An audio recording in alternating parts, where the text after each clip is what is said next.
আপনারা এখন যে দৃশ্যটি দেখছেন সেটি হলো পুরনো ও ব্যবহৃত স্যান্ডেল পুনরায় রিসাইকেল করে নতুন স্যান্ডেল তৈরির প্রক্রিয়া। প্রথমে ফেলে দেওয়া পুরনো স্যান্ডেলগুলো সংগ্রহ করা হয়। এরপর সেগুলোকে বিশেষ মেশিনের সাহায্যে ছোট ছোট টুকরো এবং গুঁড়ো করা হয়। এই রাবারের গুঁড়োর সঙ্গে বিভিন্ন কেমিক্যাল ও রং মিশিয়ে তৈরি করা হয় নতুন কাঁচামাল। তারপর সেই মিশ্রণকে শক্তিশালী ডাইস বা ছাঁচের মধ্যে উচ্চ তাপ ও চাপে প্রেস করা হয়।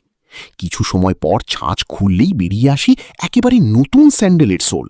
এরপর কাটিং, ফিনিশিং ও স্ট্র্যাপ লাগানোর কাজ শেষে তৈরি হয় নতুন স্যান্ডেল। রিসাইকেল প্রযুক্তির মাধ্যমে যেমন পরিবেশ দূষণ কমছে, তেমনি কম খরচে তৈরি হচ্ছে ব্যবহারযোগ্য নতুন পণ্য। তবে প্রশ্ন একটাই, আপনি কি জানতেন আপনার ফেলে দেওয়া পুরনো স্যান্ডেলও এভাবেই আবার নতুন রূপে ফিরে আসতে পারে? আরও বলতে চাই, আপনি সুযোগ পেলে কোন জিনিস আবার নতুন করে তৈরি করতেন? কমেন্ট করে জানাতে পারেন।